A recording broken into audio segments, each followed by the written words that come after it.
news tonight, no visas required for travel to PNG. FMPF announces joint investment in B-Mobile, and lack of shipping service affects people in Laos.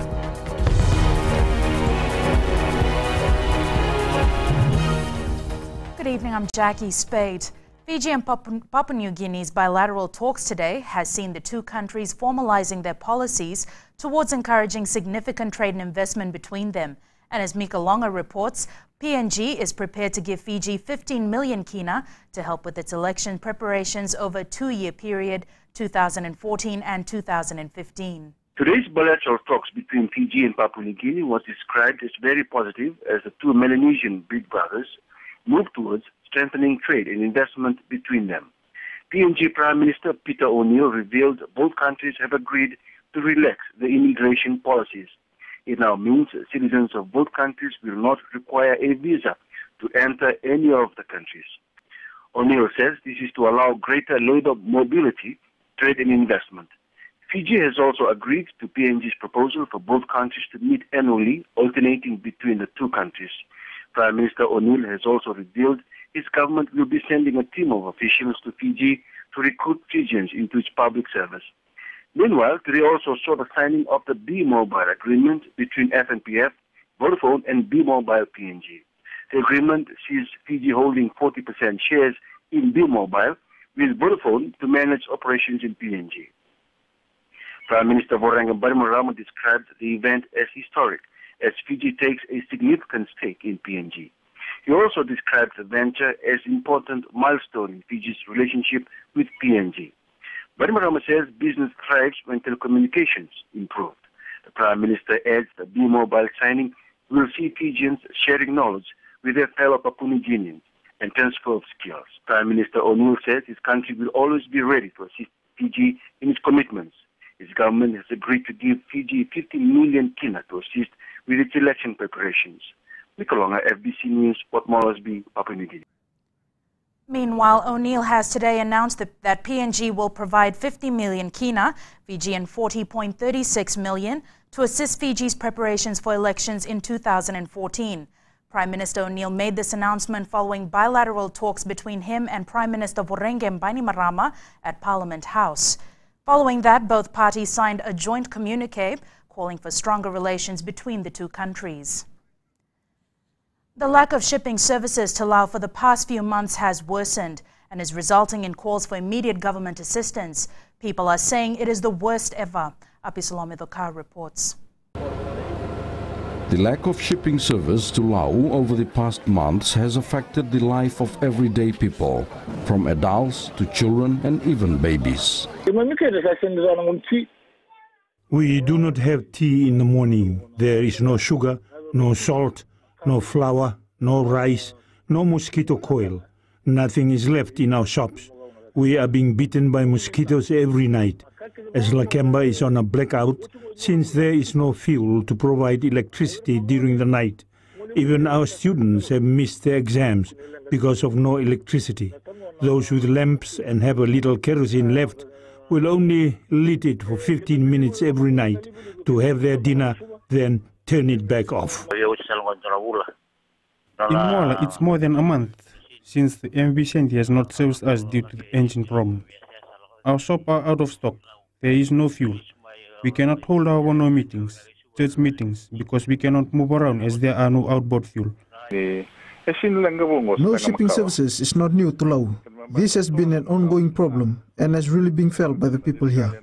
If there will still be no services for the next few days, we will have to go back to using what we call the pupu to fetch seawater, and we cook it with our food so we can have salt in it.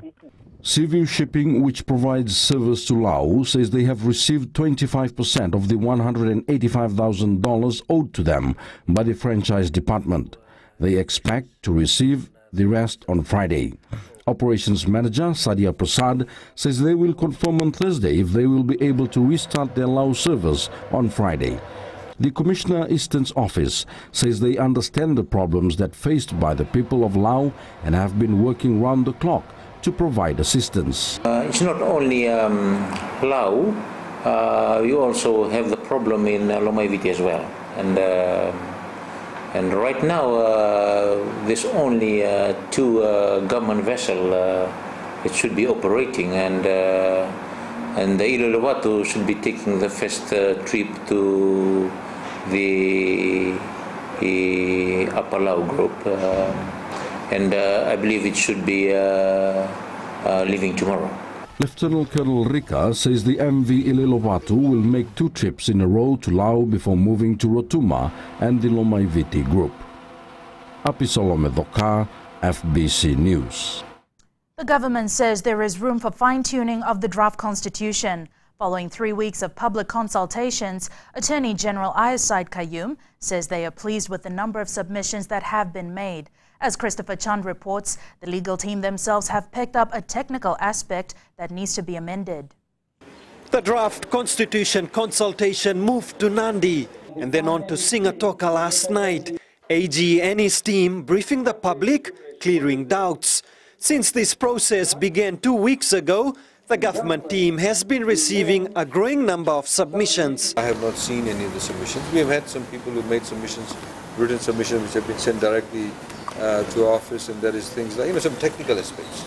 We, for example, picked up one aspect that we think we need to correct. It's a technical aspect. So I think there's a bit of fine-tuning that can be done. The AG says it's important that people need to clearly understand all aspects of the Constitution. The questions per se do not necessarily indicate that they want amendments to the draft, but it's more to get clarification so a better understanding. Concerns were also raised on the coup culture and questions asked on how the draft would put an end to these political upheavals. The 2000 coup, people came from Metasiri. They were actually told that. No, let's go and remove Mahendra Chaudhry and support that, and everything will be hunky-dory. In fact, that was also what people were told in 1987. So, if you look at what the Bainimarama government has been doing in the past few years, it's been precisely that. Our focus has been infrastructure development, whether it's the food voucher program, whether it's subsidized bus fares, free textbooks. The draft consultation moves to Taviuni tomorrow and to Sabu Sabu on Thursday. Christopher Chand, FBC News.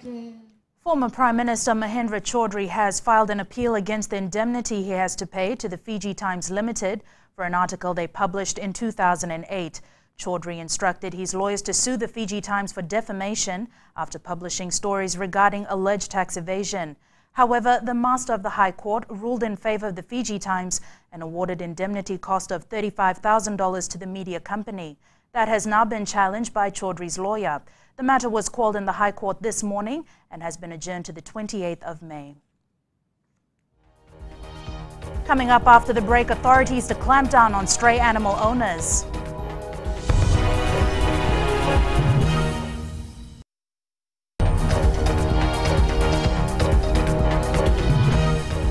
Welcome back. You're watching FBC News. There are no plans in place to phase out the use of cash in exchange for bus tickets around the country. While it is in the long-term plan, the Land Transport Authority says their priority now is to get all bus companies to have e-ticketing machines installed and activated by month's end.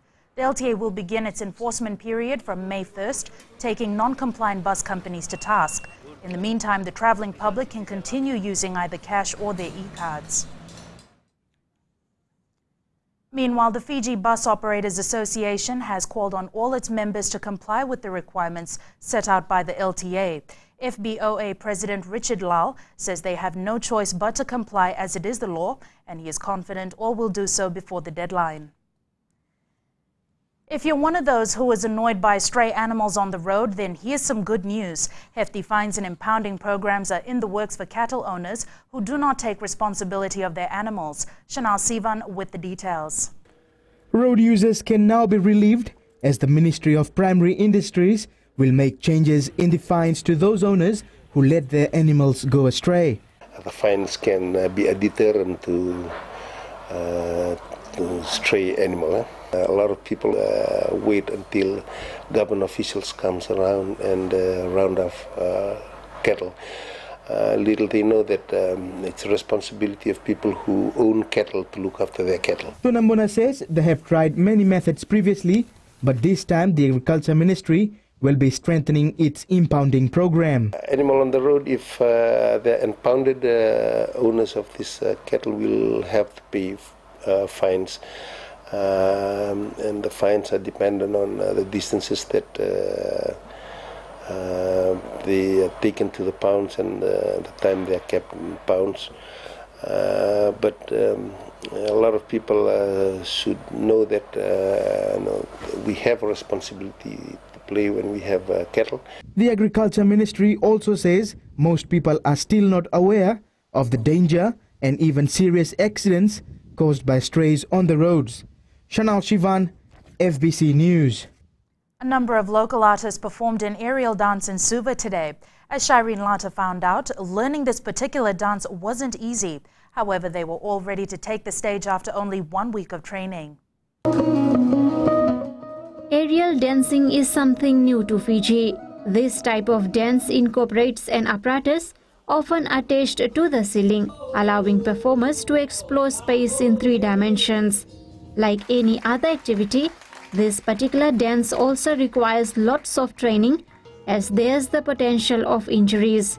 But this did not deter local artists from learning aerial dance from the 3 American experts. The type of dance that they're performing requires a lot of core work, core strength and upper body strength. And it was something totally different to what we used to.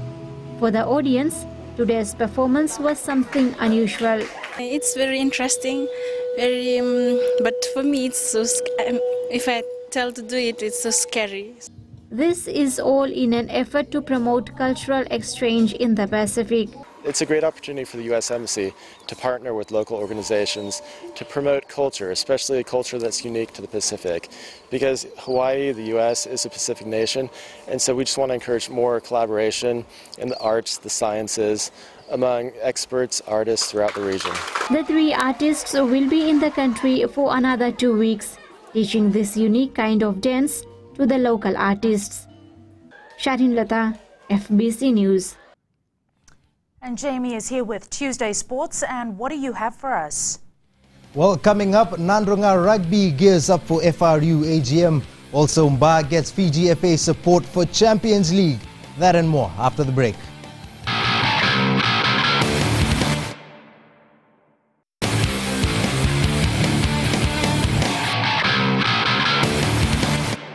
Welcome back. First up in sports tonight, experienced rep Eli Tinai has ruled himself out of the Digicel Fiji 7 side for the Scotland and London tournaments.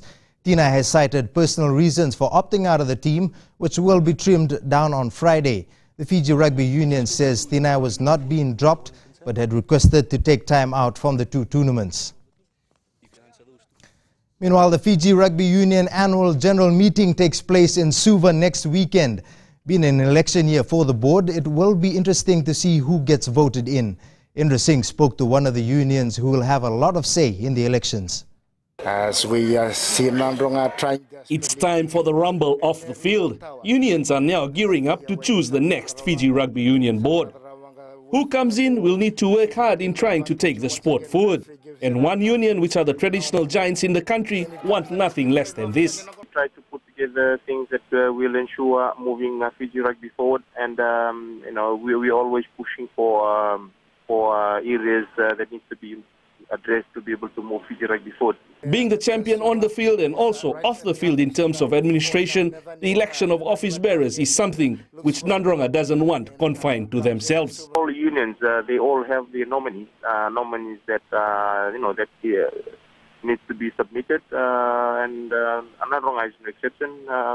But it's a matter of putting the right mix to be able to take FRU forward. We might have a good mix from Suva. We might have a good mix from Nitasiri. Probably a good mix from Lotok or Nyendi, or maybe from Nandronga. It's just a matter of identifying rather than restricting your nominees to your own union. As usual, the discussions at the AGM will be tougher than scoring tries or winning games. However, the elected few will have a task on their hand to show for the next 2 years that they were the right ones chosen. Only time will tell what happens and if the elected ones are able to score the best tries off the field and in the boardroom. Indra Singh, FBC Sports. The Fiji Football Association has thrown its support behind Ba for its OFC Champions League match against the Solomon Warriors tomorrow. The men in black need a win to ensure place in the semi-finals to be played next month. Fiji FA says Ba has the ability to do Fiji proud. They can do it, I think so. The only thing is they have to work on a few areas they know it's their weakness. It's a lapse of concentration by the players, and that's where the officials on the sideline needs to wake up and make sure they are on their toes they don't have lapse of concentration, and especially with the goalkeeper, that was few blunders and everything. He needs to be on top of his game, and this will prevent from any unnecessary blunders that was happening in the last games, and this will prevent from any team defeating Ba. Still with the men in black, Digicel Fiji today announced that they will seek compensation on the failed sponsorship deal with the Ba football side. Digicel had signed a deal with Ba for the OFC Champions League, but the Fiji Football Association, after initially agreeing, found itself in conflict with its own sponsors, resulting in Ba being unable to use Digicel as a sponsor. At this stage, we are trying to assist Ba Football Club because I believe there is a very crucial match on tomorrow. Ultimately, Digicel is out of pocket from this sponsorship, so we will be looking at some sort of compensation. But at this stage, we have not engaged with anyone for the sponsorship amount, for the reimbursement amount. The Fiji Sports Commission has big plans to move sports in Fiji forward. However, the sporting fraternity believes while it's great to hear, those plans need to be executed carefully. Elena McDonald reports. Which piece of the sporting fraternity puzzle the Fiji Sports Commission fits in is finally sinking in for national federations. I think it's wonderful that the Sports Commission is here and basically just looking at what they can provide for us as a struggling or as a minor sport. After discussions last weekend, the Commission is now focusing on a strategic plan. There's been suggestions that we should put together a national sports policy for education. Very, very positive outcomes. And also on how we can work together and work helping everybody with funding, sponsorship, development, right around the country. While the sports fraternity learned a thing or two, so too has the Commission.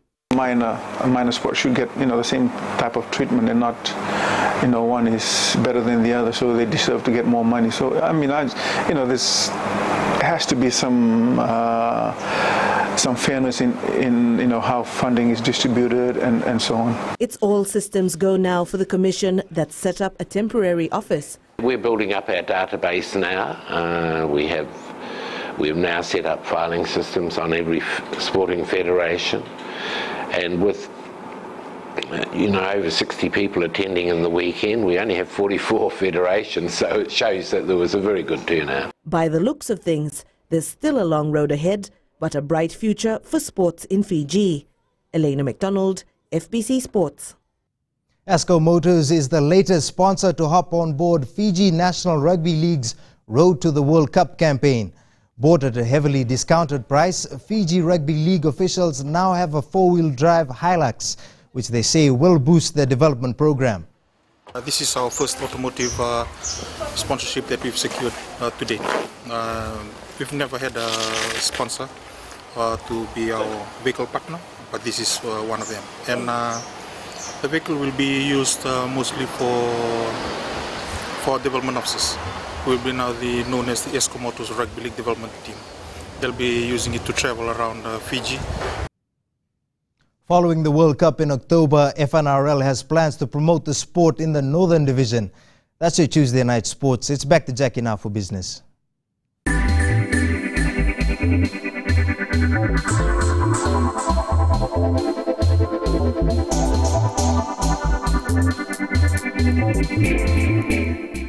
The Bank of the South Pacific has launched its Grow with BSP marketing campaign. BSP Country Manager Kevin McCarthy says the campaign shows their commitment to improving their service to customers. McCarthy adds that they have invested $40 million on new projects to improve technologies and processes to ensure improved services to customers. Over the last few years, we've had some great stories about our customers, both our business customers and personal customers who are using BSP services have really been able to grow their businesses, grow their financial stability.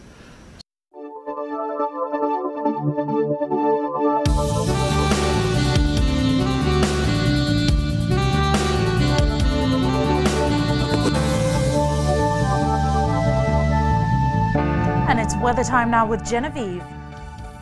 Here in Suva, we woke up to lovely weather, which pretty much continued throughout the day. However, there was the odd interval of cloudiness and rain. Mombasa and the West also had great conditions in the morning, but unfortunately that later turned into wet conditions with periods of noon showers. And after taking a look at the map, it seems that Savu wasn't lucky enough to experience much, if any, sun at all today. It was steady all the way in temperatures today. Hey, what do you know, that rhymed. The Sugar City fell behind at 31 degrees, while Mombasa had the highest at 33. Now, I've got good news and bad news. The good news is it's going to be fine conditions throughout the country tomorrow morning. The bad news, it's not going to last because rain is forecast for the afternoon. Moving on, something for our mariners now. The forecast to midnight tonight for Fiji's waters sees easterly winds at 10 to 15 knots with up to 20 knots through the passages. And there'll also be moderate seas. Thanks so much for that, Genevieve. And before we leave, our headlines once again. No visas required for travel to PNG. FMPF announces joint investment in B-Mobile, and lack of shipping service affects people in Laos. Now on to our poll question. We ask, would new stricter regulations control tobacco smoking? Visit www.fbc.com.fj to answer. Remember, you can also send us newsworthy pictures and videos on email citizenseyes@fbc.com.fj. That's all for tonight. I'll see you again tomorrow.